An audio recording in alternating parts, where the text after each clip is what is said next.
Hey there, fellow citizens of the internet. Welcome to the Moses Kabandana Podcast. Today I have with me Richard Blank, and we're going to be talking about a topic that I'm pretty fascinated about, which is traveling, exploring the world, creating businesses, and being successful in environments that you necessarily aren't born into.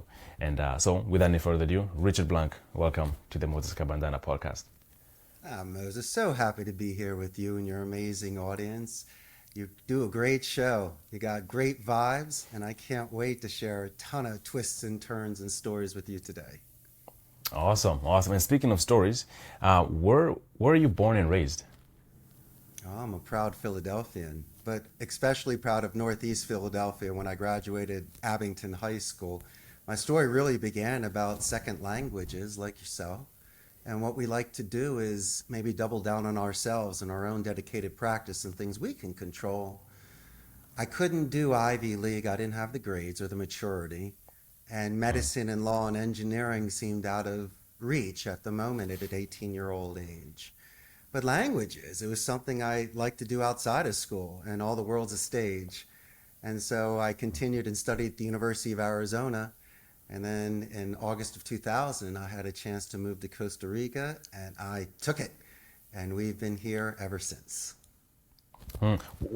Where did the fascination with languages come in? Do you know where the influence came from for you? It's interesting. I grew up with a very generous family and a comfortable family. And so during Christmas breaks or spring breaks, we would go to Mexico. So besides having fun in the sun and learning another culture, I used to come back with at least 20 to 30 new vocabulary words. And it just wasn't like some sort of parlor trick or a cute kid patting on the head and then going off. When I would meet individuals that were bilingual and I would show my sincere interest in their language, even at a young age, because my parents, we came from Eastern Europe, so no one in my family spoke Spanish. And so when I would meet these individuals and share my vocabulary and the limited grammar I had, the positive reinforcement, Moses, was something that I just enjoyed, and I wanted more of it. And I did realize that unlike certain industries where you need equipment with you or have to be somewhere or load up and download, language is really, it's an incredible thing, like water and air, it's everywhere. And you can just connect with people in a certain way. And also, I was the only one out of my friends that could do it. So, I mean, at least I could volunteer for that mission. And it made me unique. It made me marketable. It made me, in a sense, a little bit special. And so I said, listen, if that's where I'm going to begin my journey, well, then let's do it. And look what it produced. Yeah. And why Spanish? Did at any point you think about learning other languages, or just Spanish just came easier / more opportunities to learn Spanish made themselves manifest more than others? Excellent question. Well, think about it like this. In Northeast Philadelphia, we have a certain Latino population. We have Cubans, Puerto Ricans, and then once again, you have people from Spain, Central South America.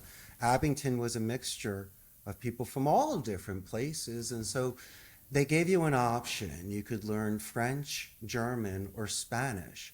And since I was going to Mexico and I kind of had a grasp already, and a lot of my friends, their families were from a Latino country, I decided to do that. And a lot of words were the same, like hotel. Come on, already I can pass the test.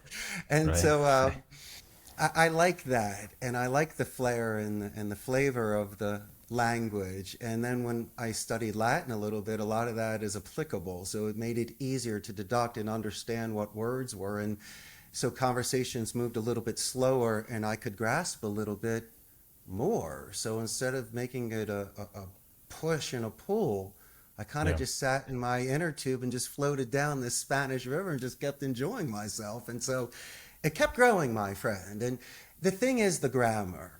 Everyone tries to memorize phrases or do quick shortcuts. I hate to say it. It took me about 6 months, really, to get in there and go from basic present tense to the subjunctive tense to everything in between to all the conjugations. And so once you can rake that and move that around, then the rest is just vocabulary and your smile. And Yeah. I needed that foundation. And my junior year, I lived in Spain.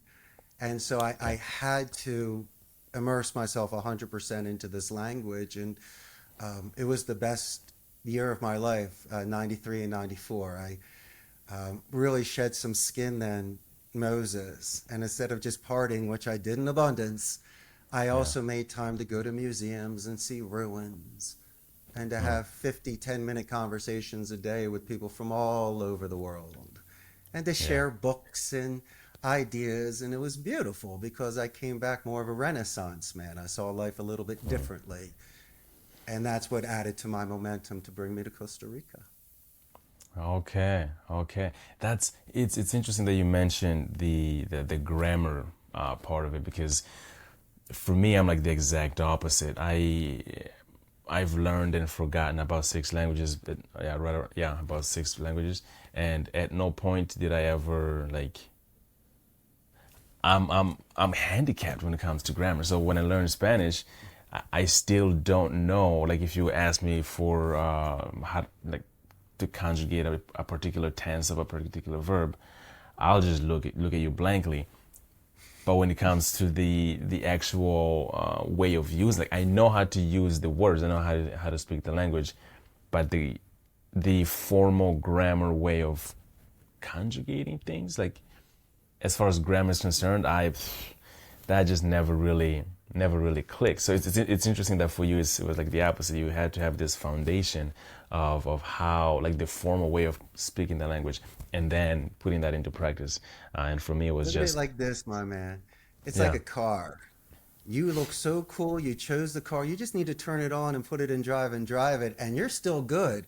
I said, Mm. listen, I think I need to know how to build a car. That's all I Okay. need to do. And so I Okay. took it a little bit deeper. And which one's better? I tell you what, Moses, Yeah. if you're able to learn a language your way, where all you need to do is drive the car, get from A to B in style, it works for you. And I think Yeah. that's wonderful. And the fact that you've learned six languages shows your passion. It shows structure and discipline, but I'm going to say it as well, my man. It also shows cognitive skills. You Mm. can't Mm. spin that. You can't fake that. It's not like a Yeah. fake Rolex. If you can Right. rap in Right. six different languages, people have to stand and look at you in awe because Mm. you realize the sort of man that respects himself enough to grab six keys to open so many doors in this world of these languages. And so, good for you, my language traveler. Obviously, Yeah. it's done well for you. Yeah. Yeah. Yeah. Yeah. Yeah. It's most of them were because I wanted to play with other kids in the neighborhood and they didn't speak my language. I didn't speak theirs. So we just spent, 6 to 8 hours literally every day just throwing rocks and trying to communicate in our own way. In about 3 to 6 months of that, day in, day out, you just start speaking, the other kids' language and because you also end up with at their parents' house and you just share a meal with them. And so, yeah, Hey, languages are Moses, real just quick for me, yeah, what are the six languages that you cool. Yeah, yeah, can yeah. So Swahili please is tell one me? of them. Yeah. There's the Swahili, there's Kinyarwanda, and I this is gonna sound kind of weird, but I don't know what my first language is because I've learned and forgotten these two, Swahili and Kinyarwanda, a couple of times. Interesting. And in Portuguese, Mashangan is a local dialect that is spoken in Maputo in the country of Mozambique, and then English and Spanish. So, did I say Portuguese? Well, Portuguese in there, so that would make it, yeah. So, To me, that's yeah, like a tasty menu. Well done, yeah, my man. That's yeah. excellent, right? It is. It is, and with each language, you gain like a lot of skills because like speaking a language is not just being able to utter the sounds that translates into a meaningful thing to the other person. It's the underlying idioms, it's the jokes, it's all those come with speaking the language. So the the more languages that you speak, or like even if you just speak a second language, you Hmm. just you bring in a lot of that culture.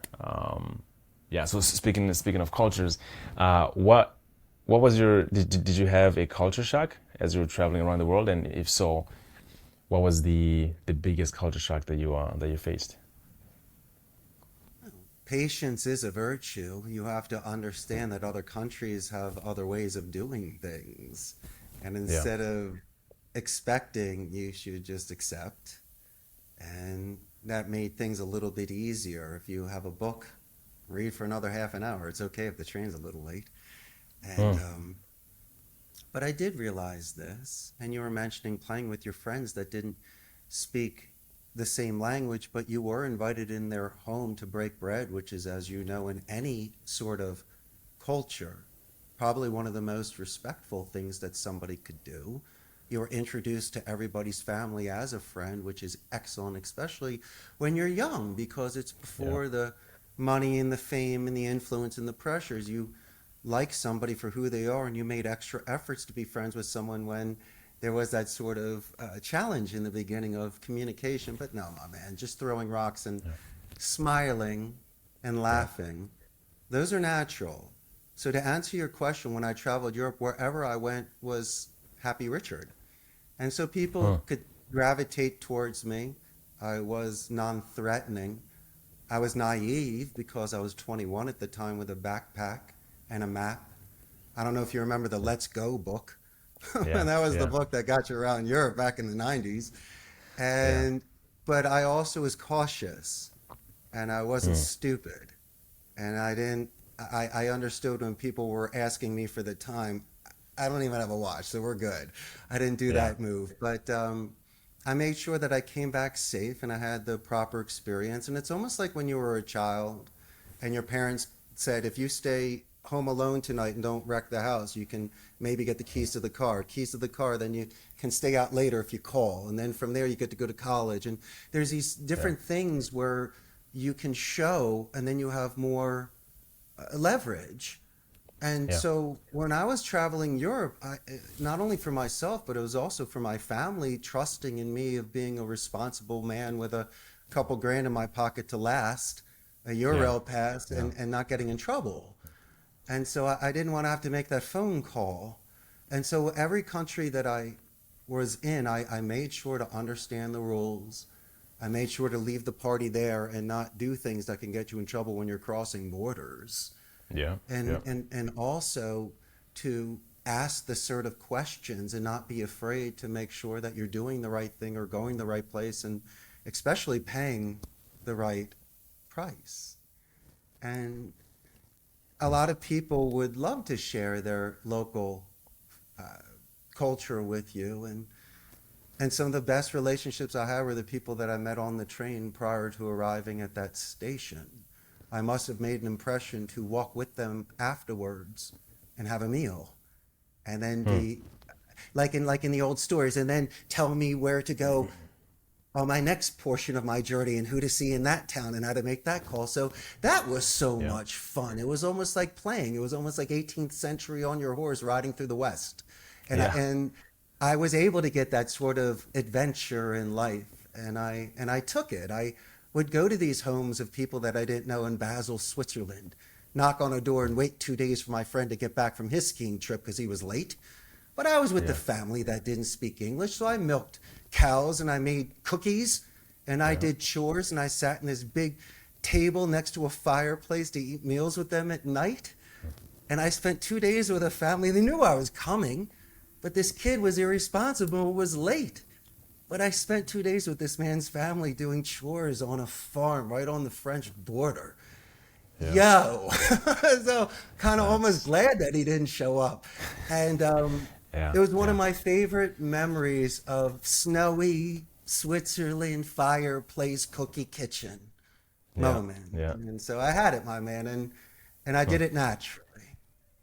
That's amazing. That leads me to my next question, which is like, what do you think are the some of the biggest misconceptions that Americans have about leaving the country and just exploring other ways of just to see how life is done in other corners of the world. Like what are some of the misconceptions that we have as Americans?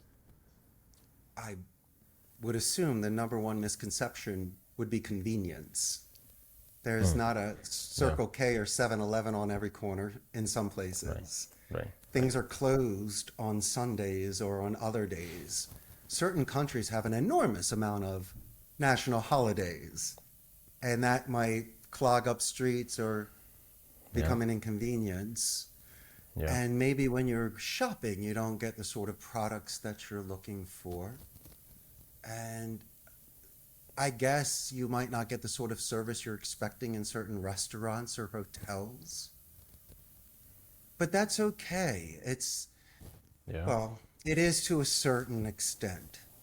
But what I've noticed living abroad for a good portion of my life, you can almost tell when you're in certain areas that might have tourists to it, which ones are losing their patience or look lost or just don't seem like they're having a good time or they're on Mm. their phones when they should be in the moment. Yeah. Yeah. Um, but you know what? That's their deal. Moses, we worked hard and paid good money to get to that place or to be there. And we just can't hit the ball and drag Johnny. It's not my job to go Yeah. around and to explain to somebody to enjoy a statue or to put their phone down. But maybe it's how we were raised. Maybe you and I enjoyed the story by the fireplace with Grandpa more than the movie in the theater or your phone at the moment. Yeah. Yeah. And um, I guess it's really about not allowing the others to ruin your moment there. And you just Hmm. try to do the best thing you can to um, maybe just see what you can do to relax yourself so you can make the most out of it. Okay. No, I asked that because I just got back from well, not just. I spent earlier this year. I was in Morocco. I spent 2.5 months in Morocco. My woman and I, we live in an RV, and we've been traveling around Europe in an RV, and so 2.5 months in Morocco, and then a month and a half in Spain. And Yeah. I found myself like before going to Morocco, I was thinking, man, why I don't know anything about Morocco, and I'm probably gonna miss out on this. Should I prepare to not have Wi-Fi for X amount of time? What life's gonna look like without all my electronics? If I don't have if our RV isn't able to like power my laptops, and I just all these questions, and I've been traveling for quite a minute, but I have this thing that you just mentioned about missing some of the inconveniences, as you put it. But that just becomes part of what life is like there, right?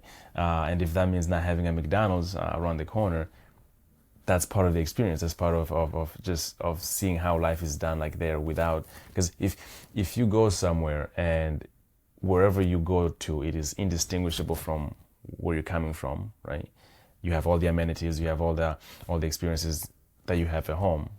Well, you might as well just be home, right? So the whole part of the whole experience is that you're experiencing an environment that is different from your own, you know. So You know what yeah, bag they that's can't bring with them though? They can't mm, bring the mental bag. Because if you got a problem, you don't want to bring that with you. right, So, right, in a sense, it's almost like wiping a slate clean and it's a brand new chapter.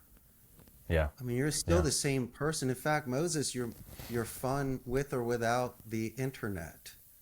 yep, And in fact, you're probably more fun without the internet because then I get 100% Moses attention and his thoughts and his energy. And does he need the websites and internet to expand his thoughts and to show me stats and photos? Sure. yep, But you live, that's the painting. That's the best. That's choice. And so yeah. I would prefer that than any other option, Moses. Yeah, yeah. It's like sometimes I'll be in a place where I'm like, man, I want to capture this moment on my camera. I like to do video work, but then sometimes I'm like, I will film and capture the time, but then I will notice that the entire time that I was there, I was just focused on, did I get the angle right? That I completely missed out the whole thing. So it's like, jeepers, Mhm. okay, that's that's not the right way to go about it either. So what for a youngster today, let's say they're finishing high school, 18, 19, um, Nice. and they're thinking about, leaving, just going to backpacking in Europe or elsewhere. Um, what are some three takeaways that you would impart on them? I think it's about money management is the first thing. You don't want to go crazy. And what saved me an enormous amount of money, a lot of time, was sleeping Hmm. on the train. Now, I upgraded my URL pass to a first class pass so it could be comfortable, but I offset Yeah. that cost with the amount of hotels I didn't stay in and the amount of distance that I traveled. I could do, if I arrived in a city Hmm. at, let's say, 6 in the morning, I could pound out that city till 10 o'clock at night. Do I need to sleep there? You could, but why not make up 6 to 8 hours? Now you're in another country, another city. And plus, you're sleeping on that train. And so, saved a fortune doing that. And Yeah. then why would you go to certain restaurants? You should for certain dishes, but I used to Hmm. go to the supermarkets or the farmers market or just the random store and, not just bread and cheese, but some of the local cuts or Hmm. even just any sort of suggestions that they have to make a sandwich or make a side dish or they'll cook it up for you. And so sitting under the tree in the local park, having a local food that you can't even pronounce, but it's the most delicious thing. And this woman in the kitchen, is a grandmother that cooks for everybody. Yeah. And what do? So you write it in the journal and you explain how it tastes and how they created it. And you wonder how you still have another $30 in your pocket that day because you didn't spend it on other things. But you Yeah. do not deprive yourself. That's number one of saving the money. Where you do spend the money on the experience, I believe that if it does cost money to get into the Louvre or the Prado or Peggy Guggenheim or any sort of special museum, you go, you pay for that cost. If there's an upgrade to get some extra special experience that you would know, that's what you pay for. That's what you save the money on by sleeping on the train to then get a first class experience at the Colosseum in Rome or something, or going to a bullfight in Spain or a Real Yeah. Madrid soccer game. And so, me, money management was essential. I wasn't really a heavy drinker. Okay. And so, I'd have a little beer here and there. But, when people Yeah. are spending that kind of money, I mean, I'd rather eat, you know. But Yeah. that's the second experience. And the third experience, you were mentioning capturing it with photographs. I agree with that in video. But if you are capable of actually doing a handwritten journal, more than just typing it in, literally having that special book, special cover with the pen, that's a different experience altogether. And Okay. that's when you really would then set aside that time every day to reflect, Hmm. like Yeah. Doogie Howser MD show. You give the after school special lesson after talking about the 3 meals you ate, the 10 friends you made, and the distance you traveled. And Hmm. you do it where it's fresh in your mind and you're feeling these emotions. And you can talk about laughing and loving and enjoying your life. And 10, 20, 30 years later, like I do, looking at that journal when I was 21, it gives me a chance to jump right back into Richard. These were Yeah. 100% my thoughts, 100% at the moment. I understand it completely. And maybe it's a recharge of batteries or just an understanding, Moses, of how far I've come or who I want it to be. And Yeah. those are the sort of things you should be doing when you're taking these sort of spiritual life journeys, your vision quests. If you're looking to find something, then prepare yourself mentally along the way with certain checkpoints just to ensure that you are doing the right things and you are accomplishing those sort of goals. Hmm. So then, would you I'm assuming yes. Would you recommend? Because we hear a lot about you put in your time, you work, you develop your character, and then when you retire, then you can start all this traveling. So obviously, you did your travelings when you were younger. I'm doing my travelings now, and this is the best way for me. But like, so the question is like, would you recommend this idea that's been around for quite a minute that you put in your time, wait to travel until you're much older? I think anytime you have it in your heart to do something and you're not holding back your family, a job, and being irresponsible, you take that Yep. time. Naturally, when I was younger, I did it, had the time, but I had the small budget. Now I got Yep. an enormous budget and I do have the time. But, I'm deciding to Yeah. invest it here at the company at the moment. But no, it's if you have something inside of you that's driving you, you want to call it a sixth sense or butterflies or just something that keeps you up at night in a good way because of a positive anticipation. Like Christmas Eve as a child, you couldn't wait to go to bed to wake up the next day and open your presents. Yeah. And if somebody has that Christmas Eve feeling where there is a present waiting for them out there, it was so strong with me that I needed to get past my parents' guilt. I Okay. needed to put aside the gray believers and the naysayers that may not have completely understood my argument. But Yeah. my great grandparents came to the United States at the turn of the 20th from Eastern Europe, worked in New York in the garment industry, learned English. 2 generations later, I'm just going south and Yeah. throwing, my cards on the table and see what could happen. Yeah. Now, Yeah.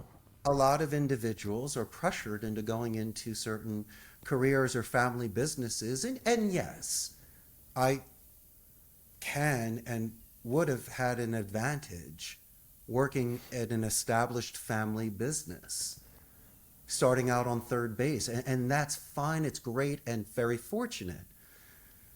But for me, my friend, just like you, I really wanted to taste it. And I could have always clicked my heels and come home, made that phone Yeah. call, they would have bought me a ticket. Yeah. But I wanted to see what this beautiful life could offer me. Yeah. And the Yeah. stars became aligned. This is incredible. I count my blessings every day. And so for your youngsters that are entrepreneurs and potential future business owners, the crack code that I figured out real fast in business is empathy. And I learned that when I worked at my friend's call center for 4 years when I came to Costa Rica at 27. I was not C-level, Moses. I was with the proletariat. I sat in the cubicle. And so you got to hear over those years the good and the bad and the happy and the sad. And the number one Yeah. thing is attrition. If someone extends loyalty and fidelity, they'll be with you and give you foundation.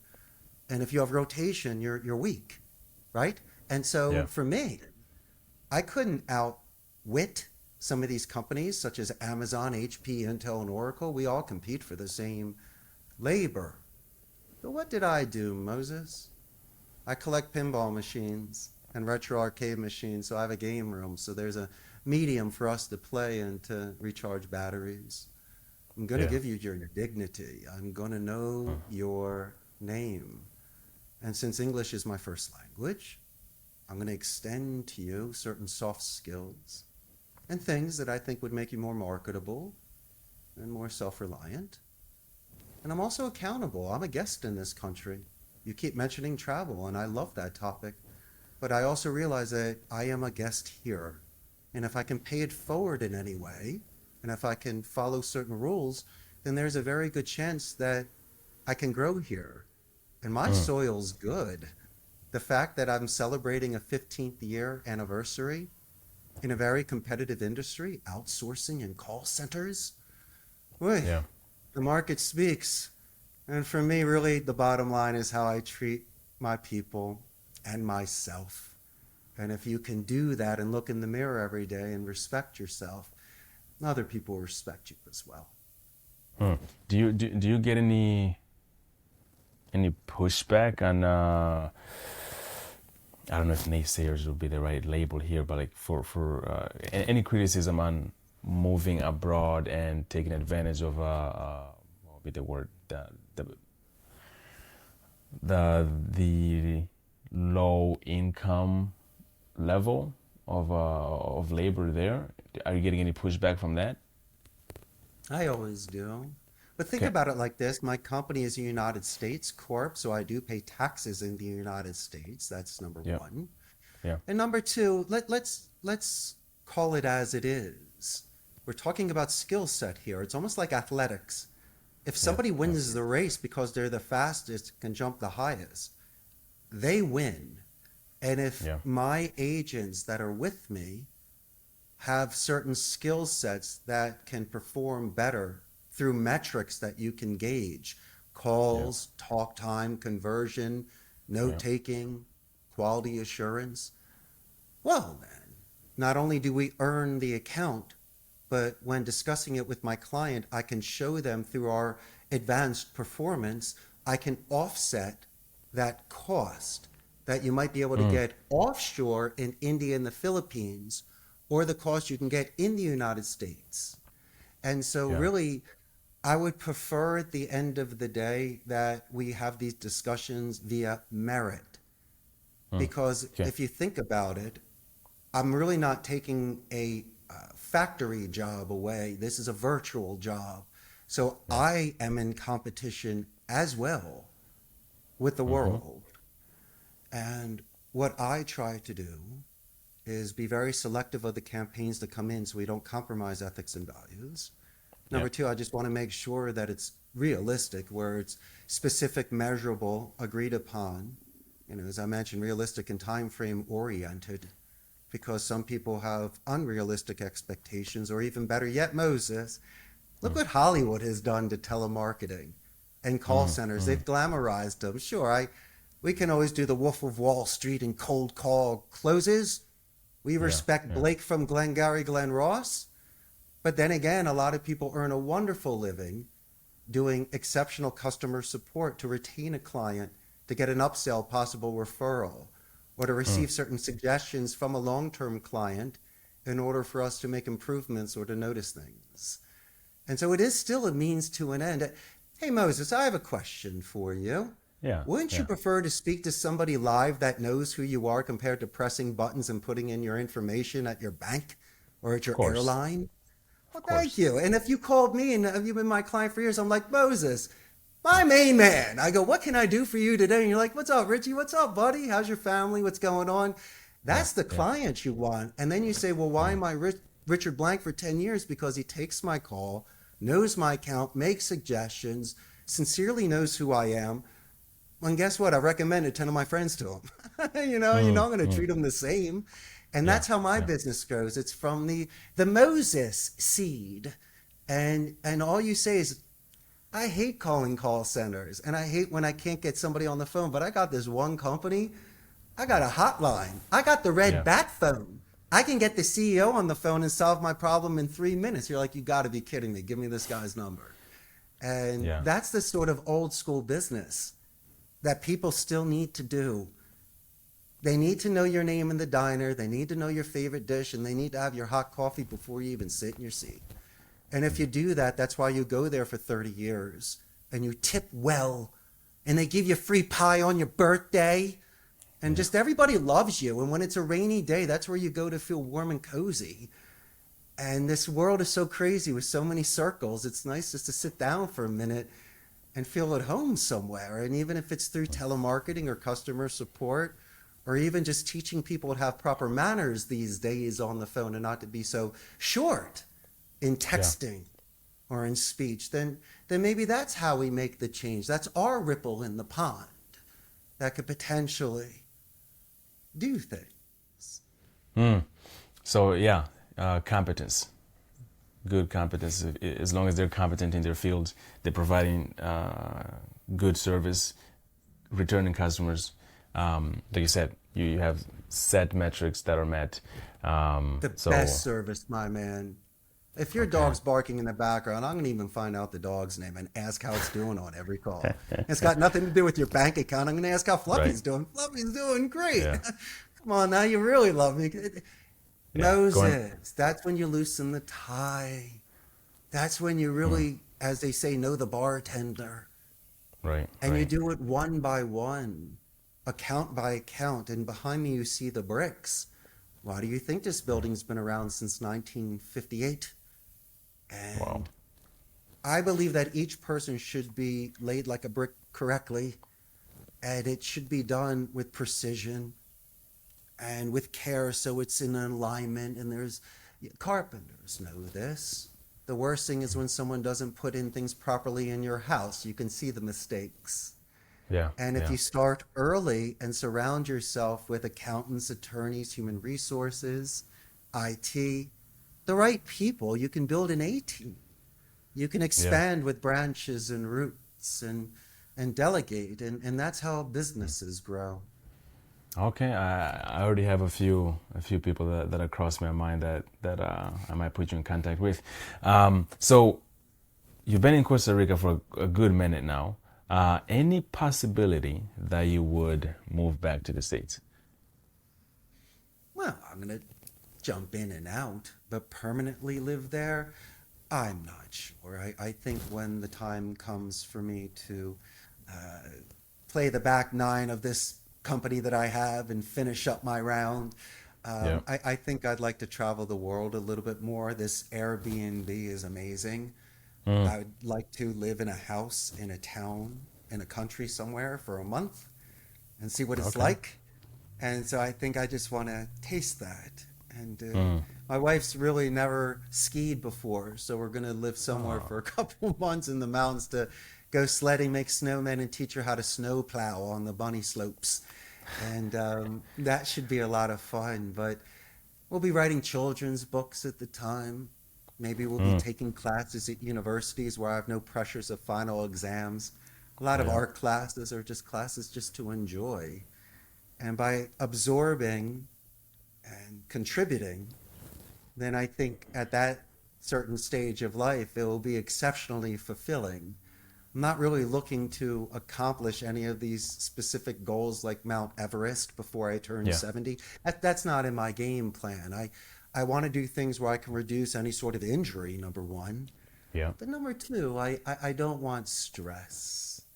And if Mm, it's just sitting under a tree by a river somewhere in Europe, South America, or wherever, yeah.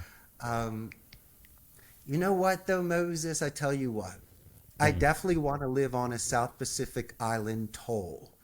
I gotta try that for at least a couple months. I gotta do Gilligan's okay. Island. I really, really, really want to do that. And I want to see if that life is exactly the way I imagine it is. Yeah. Yeah. Huh. The only island that I've been on is island of Madeira. It's a Portuguese island off of the coast of Morocco. Uh, yeah, I was just only there for like a couple of weeks.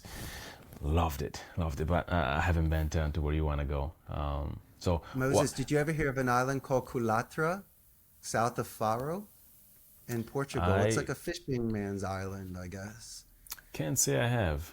Can't say I have, but We I'm gonna camped look there into it. for a week one Mm, time. We took a lot of trips every weekend in between classes, but in, I guess, the fall of 93, we went down there. But mm, I agree, these Portuguese islands are awesome. What an amazing country. And yeah, Tangier was cool. Morocco's all right. I was there twice, and it's just, and you live there traveling around. I want to go back. I yeah. want to do it where it's not a day trip. As you Mm-hmm. did. I want to live there so the honeymoon stage wears Mm, off. mm. Yeah, And then right. you get to see that, like the first time you're in traffic, that's what it's really like, living in Yep. this country. Yeah, Hmm. yeah. No, no. We were there for like I said 2.5 months, and we started in Tangier, a couple of weeks there, drove down the coast, ended up in Essaouira, and then we went inland into Marrakesh, stayed a week there, crossed the High Atlas. Beautiful, beautiful, beautiful mountains. Totally recommend. Uh, Ended up in the What was Sahara your Desert. RV? What brand and what year? She's an old lady. It's a 1985. It's a Fiat made by Heimer. So, Chilling. uh, yeah, you can imagine, So 1985. 80s. Did you Yeah, keep the original upholstery and stuff? it a lot of the stuff is still original. So she needs a little tender and care and love every 2 miles. Do you have She, In she, Excess and Duran Duran posters on the inside? A we ColecoVision? This is that awesome. yeah, the insides we decorated it in a way that best suits our the way that we wanted the atmosphere to look like. But the outside and all the mechanics of it are still there. So yeah, we have to visit the mechanic every couple of weeks. So that's the downside there. But it's she's a Does that character happen in in itself. Morocco as well? You had to In visit more, mechanics on the road oh in every yeah, town. oh yeah, and it's like Wow. you don't most of the mechanics are not on Google Maps, right, or anything like that. So you have to stop by at a random place, have a meal, and be like, hey, by the way, do you know any mechanics? And everybody knows a mechanic because everyone has like a lot of like motorcycles there. Right. But to pull into a motorcycle shop with a 36-foot RV, it's just they don't have the tools True. for it, but the ingenuity that they have, they will make any part for you on the spot. Just it's just amazing stuff. So I would recommend to visit Morocco, and give it a good month. If you're gonna be in Tangier for a month, let it be a month. Or throughout the country, but give it some time. Give it some time. It's a beautiful place, very diverse. Um, yeah, as far as the geography of the country, from one part to the other, like I said, you have the Atlas Mountains that are just snowy and everything up there, and then 4 or 5 hours east, you have the Sahara Desert that is just super hot. And then on the west side, you have the beach, and it's just, yeah, amazing place. Um, so you said that you're not quite sure if you come back to the States. That's awesome. That's great. It sounds like you found your place. That you want to stay at. Medium to long term. Um, so for someone that's on the fence, in 2023, on the fence about leaving the States, either just to explore the world or just to move out. Um, for one reason or another, right? Everyone has their own reasons why they don't want to leave the country, especially if they've thought and heard that the United States is the best country in the world, and so why would you want to leave, right? Or why would you want to move out? Um, what would you say to someone that's in that state of mind? Due diligence, because you might not find what you're looking for. Mm-hmm. So I think if you have an idea in mind, give yourself multiple suggestions and start looking into it. Yeah, And, testing things prior to buying. I did things a little bit differently. I came to Costa Rica and didn't leave, put my stuff in storage for a decade, but yeah, that's a yeah, different story. But prior to that, I did get a chance to enjoy and understand what it's like to go different places. And the inconveniences really were convenience for me. I just felt like if I had a warm bed and a nice book, I was cozy as can be. yeah, And if I had a full stomach. And so I wanted to go as humble and basic as I possibly could, just to see how far I could go in regards to my own personal depth. mm, And I understand my essence. And so the people that you're talking about, I'm not sure really what their age is, and maybe it's the same thing that I felt. It was a barn door that was closed. And there's that okay, expression of the barn door being open, and that yeah, horse isn't coming back. yeah, That's why they keep doggies in cages and stuff. And so I'm a bird that left the cage because I was anxious. I didn't need the security of a cage and someone feeding me food. yeah, But then again, horses, cats, and birds, they do come back if they want to. And yeah, to answer your question, sure, the United States, I will definitely come back to the barn, but don't put a door Allow Yeah, me to come yeah, back when I want to come back so it's natural. It's the worst yeah, thing to do is forced fits. That's why a lot of family dinners are there in silence. The greatest thing is when absence makes the heart grow fonder. If you miss somebody naturally, it's amazing when you have a reunion, if it yeah, lasts a long time or even if it's an hour. And so you have to make sure relationships are respectful and that someone needs to respect your wind. And they also yeah, have to understand when it's your time to come home. How many fables and children's stories do you have to tell us about people going out on these coming of age moment adventures and then coming back to their home or their pueblo or their town or their parents to tell their tall tales and to share their wisdom and riches?